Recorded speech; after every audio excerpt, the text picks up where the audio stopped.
Hi, so today we're again with Dave Granby and Michael Farlow, and one of the things that we really wanted to let you all know is about our parasite protocol and then the maintenance protocol and how we administer that and what we found that works really well for the animals. So Dave, if you want to start and just tell us about how you came about your decisions on the protocol for the animals, and then maybe Michael, you can expound on that from what you know. Sure.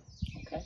Yeah. When we got into the alpaca business back in 2014, we realized that there were issues with parasites and resistance, the resistant parasites to some of the current medications, and that really spurred us on and encouraged us to do more research. And we came up with protocols for parasite control, and they've been effective. And this is something every farmer can do. Every alpaca farmer is really very easy. We came up with some application techniques.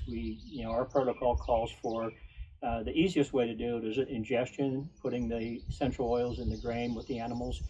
You can do it sublingually as well. It's a little bit easier, I think, with the grain. But what we've seen is, and we've had studies, we've done baseline fecal exams, and then started the protocol. And every 2 weeks we get another fecal exam and look at the eggs per gram. And we've seen some of the farms that worked with us extremely high eggs per gram, and mostly Haemonchus contortus, the barber's pole parasite, which is a really dangerous parasite for alpacas. And we've seen it almost completely eradicated. Eggs per gram counts that were up in 4,000 or 5,000 come down to 100 or 150, or some even down to 0. So that's with our 30-day protocol and doing a fecal exam every 2 weeks. And then after the 30 days, we'd go into a maintenance protocol and reduce the frequency. And I think, Michael, maybe with your expertise, you can share a little bit about how that high maintenance dose and then how we transition to a lower dose and why that's effective for another 30 or 60 days post parasite protocol. Well, sure. And I think inside of that question or assumption is there an overdose concern? What about pregnant females? Maybe you don't know the pregnant, or anything else with essential oils. And I came into the situation where these protocols were already established.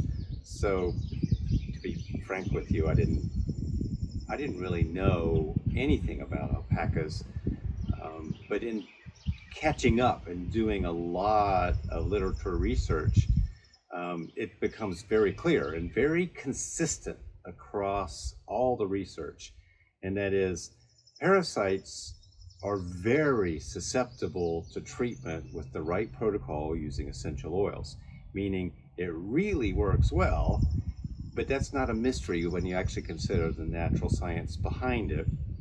And so hitting them hard, as you said, doesn't hurt the animal. In fact, it's a great relief, I would imagine.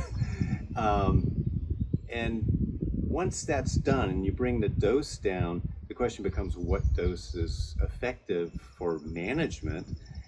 And because effectively there's a minimum threshold dose that works. Until you get there, it doesn't work as well.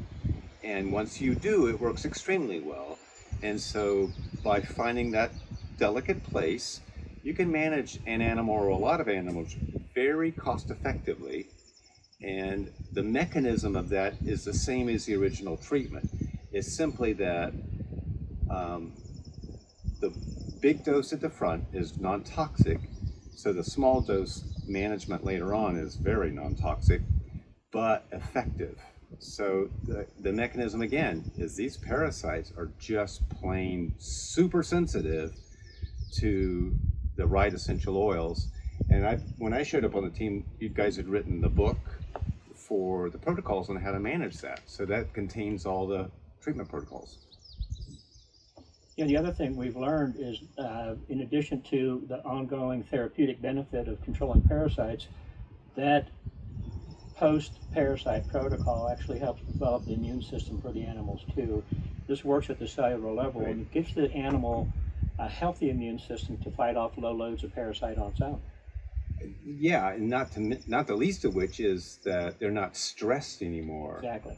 And so their blood chemistry is back to normal, so their immune system functions normally. Right. So if you could just empower an animal to operate the way it was designed to work without being sick, what else can you ask for? Exactly. Yep.